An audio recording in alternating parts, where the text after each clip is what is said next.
Lakukan sesuatu yang beresiko, tetapi yang diridhoi Allah ya. Karena kalau beresiko nggak diridhoi Allah kan bahaya. Nggak ada akad berarti dengan Allah. Sesuatu yang beresiko tapi diridhoi Allah. Saya pernah ngebuktiin itu berkali-kali. Menikah. Kok beresiko Ustaz? Nggak punya modal nikahnya. Kan standar pertanyaan paling mainstream tuh kalau mau nikah apa?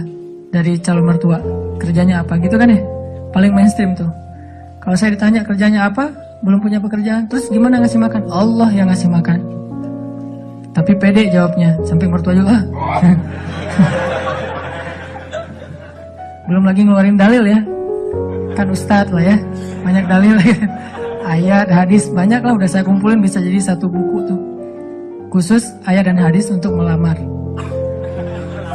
Mudah-mudahan nanti bisa di-share ayat dan hadis bahan untuk melamar, nembak calon mertua lah.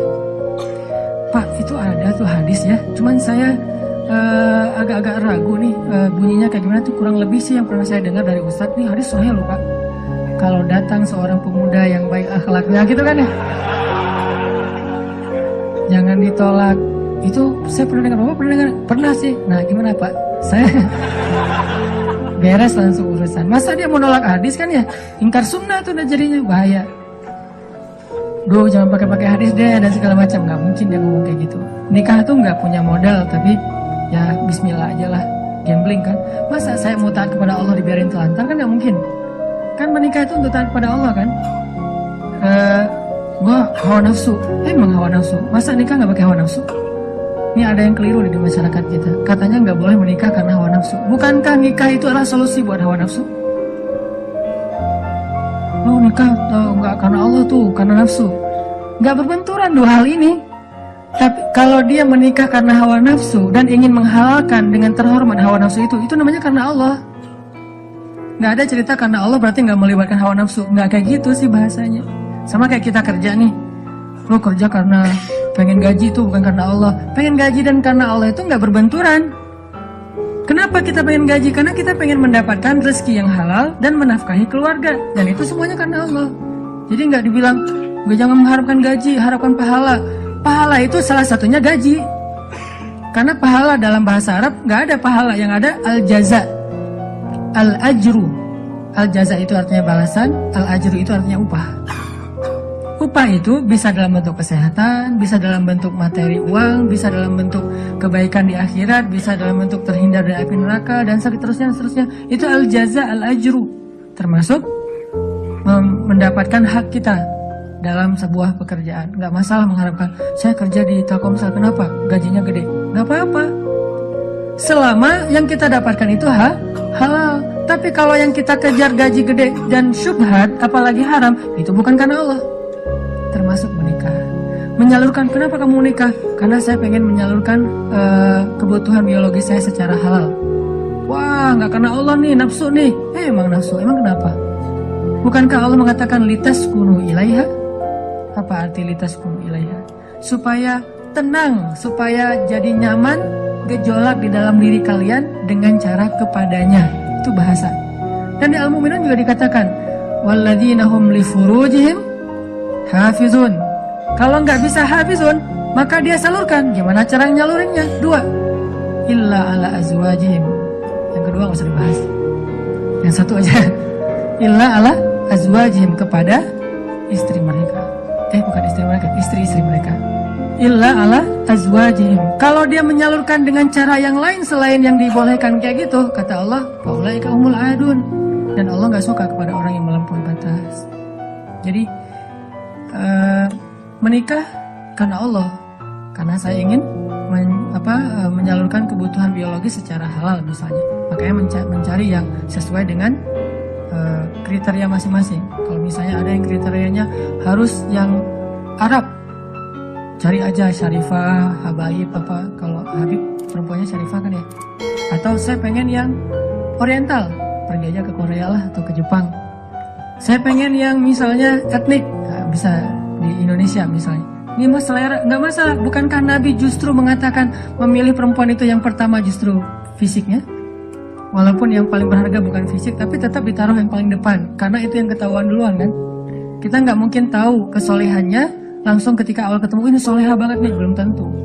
Ketika udah kenal dekat baru tahu ternyata dia rajin tahajud, rajin tilawah. Walaupun kadang-kadang kita ngelihat dia di Instagram postingan terakhir tilawah, alhamdulillah 1 juz hari ini misalnya. Bisa kayak gitu. Tapi rata-rata yang pertama dilihat fisiknya kan ya. Walaupun fisik banyak menipu sih, hasil editan segala macam. Pas ngeliat orangnya, hah? Lebih cantik dari di Instagram sih. Dia salah ngedit. Ini artinya teman-teman, kalau menikah itu karena Allah, kenapa takut? Bukankah Allah sendiri berjanji kalau mereka fuqara, apa arti fuqara? Gak punya apa-apa. Kalau miskin masih punya apa-apa, cuma dikit. Kalau fuqara gak punya apapun. Allah yang yughniyahumullah, Allah yang akan cukupkan kebutuhan mereka. Oh, Allah yang cukupin, ya udah selesai. Nikah, datang, yuk nikah yuk. Gak gitu sih caranya. Terlalu polos kayak gitu mah pasti ditolak lah. Adalah trik-trik yang pasti teman-teman udah mempraktekkan, kalau enggak pasti berstatus masih jomblo ya. Jomblo itu kurang kreatif menurut saya. Kalau yang udah nikah pasti kreatif banget, tahu banget cara-caranya gimana ya. Alhamdulillah berhasil.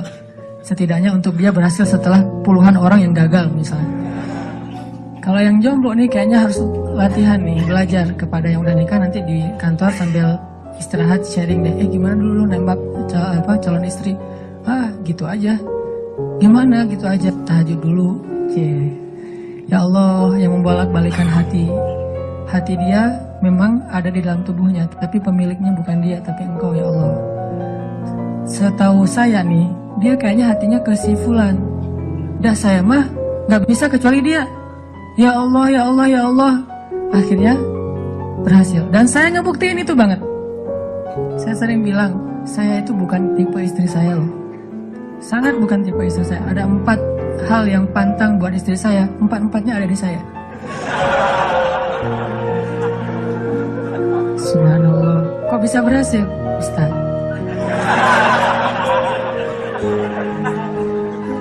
Dia berdoa, ya Allah, jangan itu, jangan itu, jangan itu, jangan itu. Saya cuma berdoa sekali, ya Allah, please yang itu. Ternyata tiba-tiba ya, kelepek-kelepek gak berhasil dia. Saya tanya, kenapa kamu milih saya?